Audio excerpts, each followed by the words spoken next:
I have passed my CFA level 1 exam rather seamlessly. True, but there were three places that I really struggled in, and honestly, had I not tackled that, I'm sure I would have failed the exam. Wondering what these things are? Keep watching. Hi guys and welcome back to my channel. My name is Tanishka and I hope you all are doing good. In today's video, I'm gonna be sharing with you three areas that I struggled with during my CFA level 1 exam and how did I tackle it to actually pass the exam. So let's get straight to it. But before that, if you're new to this channel, then please take 1 second to hit the subscribe button. If you've ever liked my work even a teeny tiny bit, then please join the community by subscribing to the channel, and while you're at it, do not forget to hit the bell icon so that you're notified every time I post a new video. And for the very kind people who have already subscribed to the channel, thank you so much for joining me in my journey. I hope we stay together till the end of time. So place number one that I really struggled with is the vast syllabus. In case you don't know yet, CFA level 1 has the largest syllabus in the entire CFA curriculum, right? So be it CFA level 2, CFA level 3, उन सबसे ज़्यादा syllabus CFA level 1 का है. Currently तो I think there are 93 plus chapters. In my time there were like I think 70 plus chapters. So it psychologically takes a toll on you that, oh my god, how am I going to finish all this? It's impossible. Even though some chapters are really really small, once you do it you realize it, especially now. But at that time it really scares the daylights out of you. And especially मैं तो I'm that kid in school who, if I see that the syllabus is so much, I always used to panic. Even though I was a very good student, but I used to hate seeing itna syllabus hai, how will I manage, baba? I'll tell you how did I manage. First things first, I strategized very, very well. Okay, I had my strategy in place. I actually, unfortunately, had a little lesser time for preparation. I started in July and I had my exam in December. Tab December mein exam hota tha in 2018. So I had literally 5 months to prepare. Now I was aware that I have only 5 months. I will not be able to manage things. That's also one reason that I did not take up my job at Deutsche Bank, which I had gotten in my college. I rejected it because I knew I will need to fully devote these 5 months to CFA. Now, apart from that, I very smartly took the subject that scared me the most, which is fixed income. Because everybody around me kept saying that, you know what, fixed income in level 1 is the toughest, जिसमें तो सब fail हो जाते हैं, इसकी वजह से सब fail हो जाते हैं. So psychologically there was a lot of fear about fixed income in my mind, and I was like, listen, I need to tackle this first. I took that subject first. I took a lot of time to complete it, but मैंने सारा डर fixed income का अपने मन से हटा दिया था, and that was a game changer. Another step that I also took strategically is I kept FSA last because उसका सबसे largest syllabus था. Like Schwezer में there was an entire book of FSA alone, right? So I had kept it in the last because I was like, इसको बार बार revise करने का time तो होगा नहीं, मैंने वो सीधा लास्ट में रखा.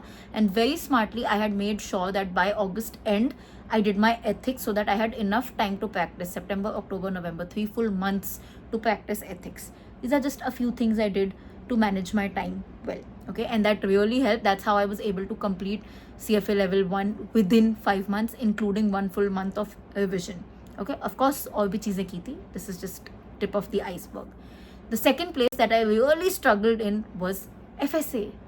FSA सिर्फ vast नहीं था, it was actually a little bit complicated. So I am a commerce student and I've always been great in accounts. Like from 11 12 my accounts has always been like supremely strong. Even in college I was like always, मतलब मेरे boards में college के boards में always 90 plus in accounts. I was very confident कि अरे FSA तो like this I'll clear.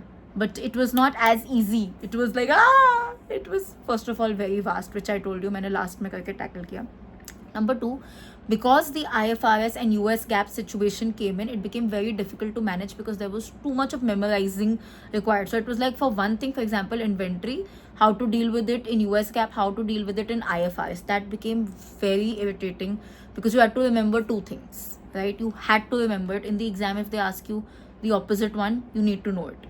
Now, how did I tackle this? From the day I started studying FSA, I had created a sheet saying IFRS and US GAAP, like column wala sheet nahi hota, one side IFRS, one side US GAAP. I did that from day one, and from every chapter jitne bhi aaye. So for example, chapter 1 there were 2 distinguished points between IFRS and US GAAP. I added it in that sheet.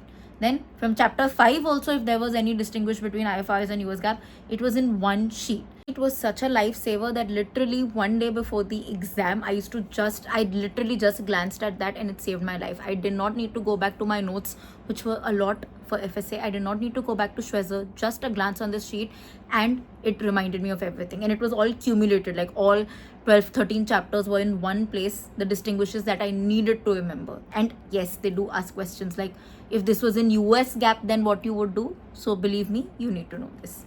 Place number 3 where I really struggled was time value of money. I know shocking because you'll be like, ये तो कितना simple है. Believe me, मुझे भी लगा था and बहुत simple था, but where I used to really make a lot of mistakes was the end mode and begin mode. It took me a hell lot of time to understand when should you use the end mode in the calculator, when should you use the begin mode in the calculator. What did I do to tackle this? First things first, I made myself calculator savvy. I learned the calculator to the T and I practiced so many questions in the calculator so that I could do it in this speed. Very, very important. Okay. Second thing that I did is I did every possible question of time value of money. And remember, time value of money is not restricted to just time value of money. Her subject में आ जाता है कहीं ना कहीं, right? So that's where the problem started happening. So I started seeing all the questions a little bit more in detail. You know why they say you should do questions more than reading? हम CFA में बोलते हैं ना, you might have heard people be like, practice more, read less, because the more you practice, your concept actually gets better. I'll tell you why. Once I tell you a concept, if I tell you ABCD, you'll be like, okay, ABCD.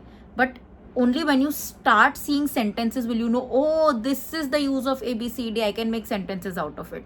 That's why you do questions. You know the concept, but how do you use the concept? वो question बताता है. So I started looking at the questions more deeply and not just the correct answer. I would make sure I see the wrong answers also to understand, okay, why is this wrong? In which situations are they using end mode? In which situations are they using begin mode?